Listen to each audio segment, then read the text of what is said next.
present perfect tense, past perfect tense хоёрын ялгааг бүгдээ давтаж ойлгож ярилцах болно. За ингээд present perfect tense, the past perfect tense. Present perfect tense-ийн гол томьёо нь have has plus P2. Энэ бол present.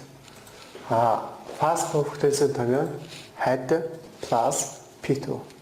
За тэгэхээр энэ томьёон дээрээс харахад төгс удаа цагийн туслах бүлэг нь болохоор have has гэсэн туслах бүлэг байна. Have has. За have has гэсэн туслах бүлэг маань нөгөө бие хоёрч you, we, they дээр have, he, she дээр has-ыг авна гэдэг өнөчлөлүүд төр орсон байгаа. За тэгвэл fast perfect tense-ийн томьёо fast perfect tense-ийн туслах бүлэг нь had гэсэн туслах бүлэг байна. За тэгвэл have has дөрвийн бүс үлгийн 3 дахь багны үлэг хэрэглэгдэнэ. 4-ийн үлэг үл ED угатгаа гэдэг. ED гэсэн төсөл авна гэдэг өчигдөр үтсэн байгаа. Have has plus P2 гэсэн томьёогоор үүссэн өгүүлбэр маань монгол хэлний чагсан байна гэж хэлдэг. Чагсан байна. Байна. Энэ бол present perfect tense. Тэгвэл had plus P2 гэсэн энэ томьёогоор үүссэн өгүүлбэр монгол хэлний чагсан байсан. Чагсан байна, чагсан байсан. Чагсан байна гэдэг нь present perfect tense, чагсан байсан гэдэг нь past perfect tense юм байна. За төгс одоо цагаар төгссөн боловч одоодох юмгт холбоотой байдаг ийм үдлийг илэрхийлдэг бол төгс өнгөрсөн цагаар тодорхой нэгэн хугацаа гэхэд үйл явдал нь өнгөрчихсөн, дуусчихсан болохыг илэрхийлдэг. Жишээлбэл миний ээж хоол хийчихсэн байна гэсэн үгээр бүгдээ авч үзье. Миний ээж хоол хийчихсэн байна. My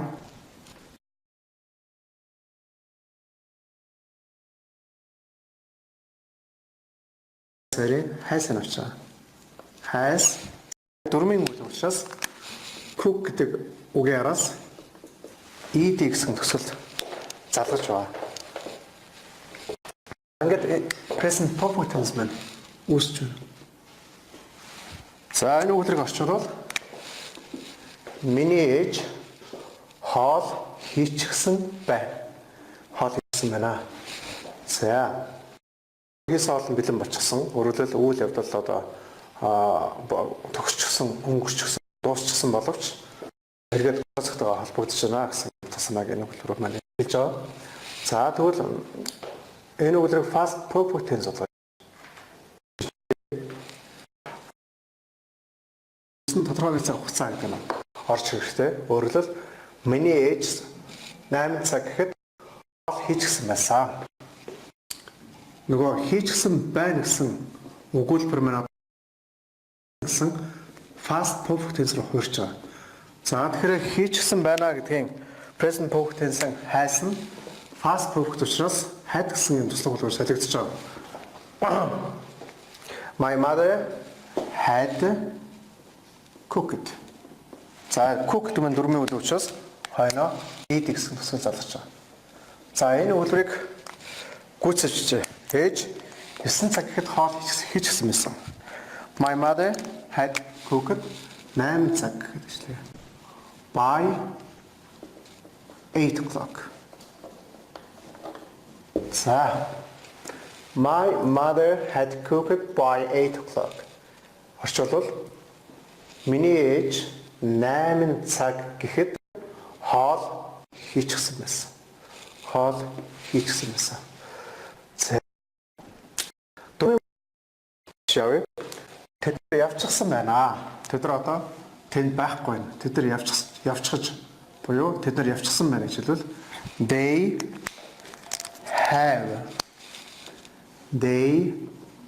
have одоо go гэдэг үйл үгийн P2 3 дахь багны өгнүүд хэрэглэгдэнэ. Өөрөөр хэлбэл go гэдгийн P2 нь gone. They have gone. Орчвол тэд нар явчихсан байна. Have P2 ингэж орж байгаа. За тэгвэл they have gone гэдэг present perfect tense-ээр бичсэн үгээрийг past perfect tense-ээр шийдэж They had за go гэдэг P төрхтэй. Өөрөөр хэлбэл went гэдэг үг нь хэрэглэгдэхгүй. Go, went, gone гэдэг 3 дахь хөлбөр болох gone гэсэн үг нь хэрэглэгдэж байгаа. За энэ юу гэсэн үгээр гараад ирвэ гэхээр тэд нар явчихсан байсан. Present perfect, past perfect хоёр дээр энэ чихсан байна, чихсан байсан гэдэг дээр нэлээд их хүмүүс төөрөлддөг. Буруу хэрэгжилж, буруу бичих, буруу ярих тохиолдол нэлээд их ажиглагддаг. За энэ дээр хамгийн гол зөв ойлголт минь өгөх тэр present perfect tense-ийг бүрдүүлж байгаа гол томьёо маань have, has, P2 байна. Өөрөлдөл present perfect tense туслах үйл нь have, has гэсэн туслах үйл нь have, has-аас за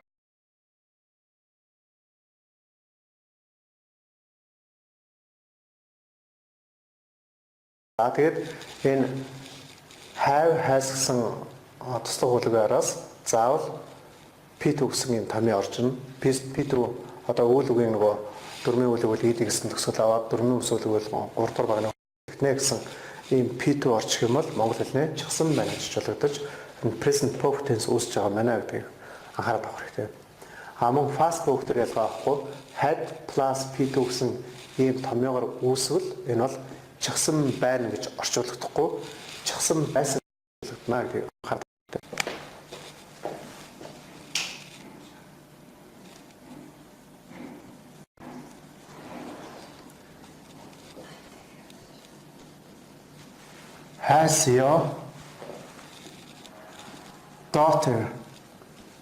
Has your daughter graduated from her university? За энэ өгүүлбэр дээр уншиж үзээ өдрөө. Has your daughter graduated from her university? За энэ өгүүлбэрийг орчуулбал танаа охин чинь их сургуулаа төгсчихсөн үү гэсэн үг байна. Төгсчихсөн үү? За төгс одоо цаг маань нөгөө чихсан байна, чихсан, чиххаж, чихлаа, чихсан байна уу, чихсан уу гэж ийм олон янзаар орчуулагддаг. За тэгвэл нэг хэлбэр нь бол ингэж гарч байна. Сургуулаа төгсчихсэн юм уу гэвэл present perfect tense-ээр асуух нэ. Өөрөлдөл туслах үйл нь has гэсэн туслах үйл. Яагаад вэ гэвэл үүлийн эзэн маань биеийн төлөө өөрөөр шилжүүлвэл she маань has гэдэг туслах үйлтэй зогцсноо гэдэг. Энийг өмнөх хичээлүүдээр бид нэр олон удаа ярьсан байгаа. За тэгвэл энэ танаа охин чинь нэг сургуулаа төгсчихсөн үү гэсэн үгээрээ past perfect tense-ээр шилжүүлэх чинь. Танаа охин чинь 1990 он гэхэд их сургуулаа төгсчихсөн байсан уу гэж асууя. Танаа охин чинь 1999 он гэхэд их сургуулаа төгсчихсөн байсан уу? За тэгвэл энд past perfect tense-ээр шилжүүлж байгаа учраас has гэсэн туслах үйл нь had гэдэг туслах үйлээр солигдно. Яа тэгвэл төгс өнгөрсөн цагийн туслах үйл нь had учраас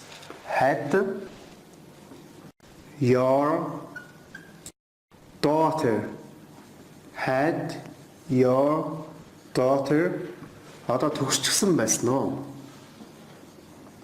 Graduate from гэдэг нь дөрмийн үйл учраас graduate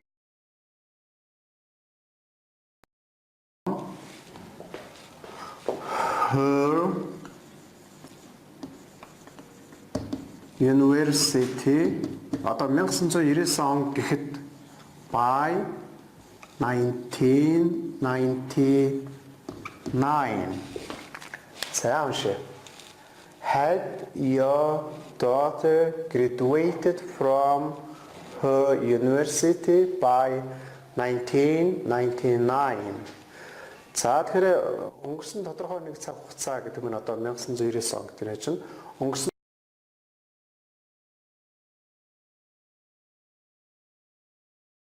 цагийн ямар тохиол хэрэглэгдэхгүй хэрэгтэй.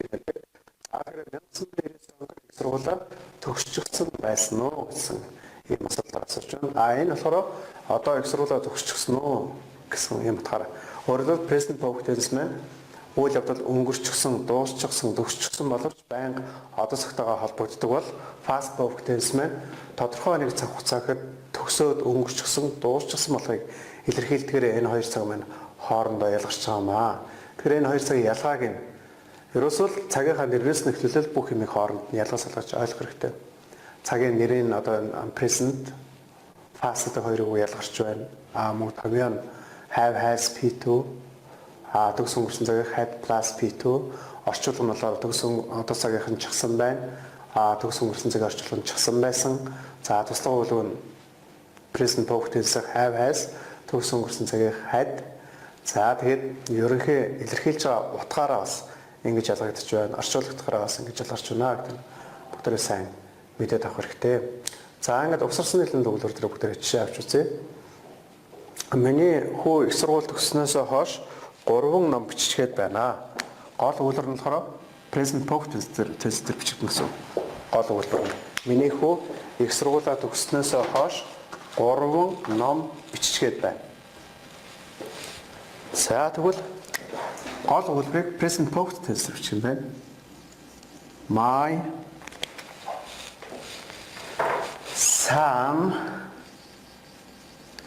has одоо have has-араас P2 орох учраас write гэдэг P2 хэрэгтэй. За тэгвэл write гэдэг P2 written гэсэн юм хэлбэртэй байна. P2-г сайн цэжлж авах хэрэгтэй. My son has written 3 ном. 3 books. За одоо гишүүн өгүүлбэр орчих чинь. Гишүүн өгүүлбэрийг холбох нь бол хоёр өгүүлбэрт холбоос үг хэрэгтэй. За энэ тохиолдолд холбоос үг нь since гэсэн юм холбоос үг орж ирж байна. За их сургуулаа төгснөөс хойш гэсэн юм одоо гишүүн өгүүлбэр орж ирж байна. Гишүүн өгүүлбэр нь жирийн өнгөрсөн цаг дээр бичигдэнэ. Since he graduated from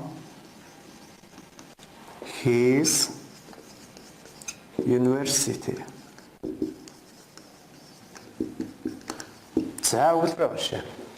My son has written 3 books since he graduated from his university. За өгүүлбэр дээр орчуулж үзье.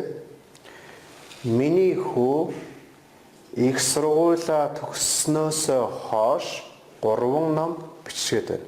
За төгс одоо цаг дээр үйл явдлын үр дүн илэрхийлдэг. Үйл явдлын үр дүн илэрхийлэхдээ ямар үйл явдал болсноос хойш болсныг нь тодорхойлон хэлдэг ийм бас нэг хэглээ байдаг. Тэгэхээр эхлээд хүү их сургуулаа төгссөн байна. Их сургуулаа төгснөөхөө дараа 3 ном бичсэн байна гэсэн ийм утгыг илэрхийлэхдээ гол өгүүлбэрийг төгс одоо цаг дээр гишүүн өгүүлбэрийг жирийн өнгөрсөн цаг дээр бичдэг байна. Жирийн өнгөрсөн цаг дээр бичигдсэн бол тарих тэмдэг болох ялгах зүйл нь graduate гэсэн үгийнхээ араас ED гэсэн төсөл залгасан байна. Энэ бол гишүүн өгүүлбэр he graduated. Энэ бол төгс одоо цаг has written. My son has written. За тэгвэл одоо past perfect tense дээр угсарсан нийтлэл өгүүлбэрийн жишээ авч үзье. Past perfect tense дээр намайг очиход галт тэрэг явчихсан байсан. Гол өгүүлбэр нь мэдээж past perfect tense дээр бичигдэнэ. За галт тэрэг явчихсан байсан гэж хэлвэл the train галт тэрэг хөдөлчихсөн байсан. Явчихсан байсан. Had left. За энэ гол өгүүлбэр гарч байна. Галт тэрэг явчихсан байсан. Хоёр өгүүлбэр хоорондоо холбогдох чинь. За ямар холбоосоор холбогдох вэ гэхээр when гэсэн холбоосоор холбогдно. Явах үед, очих үед. За when I одоо get хурц очих get гэдэг нөгөө юу маань infinitive form маань past simple tense руу хувирна. Get маань дөрмийн бус үйл учраас when I got гэж хувирч байгаа.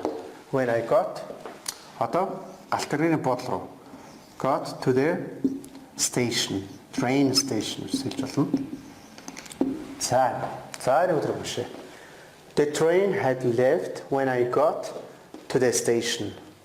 Орчуулбал намайг буудлын дээр очиход галт тэргийн буудлын дээр очих үед гэсэн утгаар очиход галт тэрэг явчихсан байсан.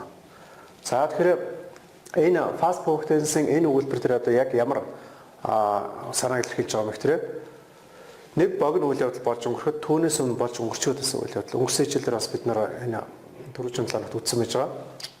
Нэг богино үйл явдал гэдэг нь би галтрын дээр очисон байна. Би галтрын буудлын дээр очисон байна. Намайг галтрын буудлын дээр очихоос өмнө вагон явчихсан байсан. Нөгөө аавыг ирэхээс өмнө ээж хоол хийчихсэн байсан гэсэн ийм өгүүлбэрийг авч та бүхэнд жишээ болгож өгч байсан. За ингээд өнөөдөр хичээлдэр present perfect tense, past perfect tense хоёрын ялгааг нь багш ингэж гаргаж тайлбарлаж өглөө. Ингээд одоо уламжлалсаар асуулт хариултаа болонд орцгоё. Та бүхэн present perfect tense, past perfect tense-ийн тухай болон өмнөх хичээлүүдээр ойлгохгүй байгаа, ойлгохыг хүсэж байгаа зүйлээ асуулт хариулъя.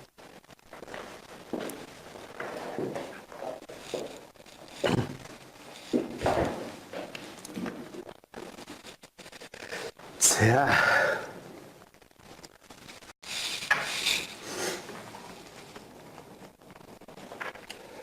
Хичээлүүдээ YouTube дээр оруулж өгөөрэй гэж байна.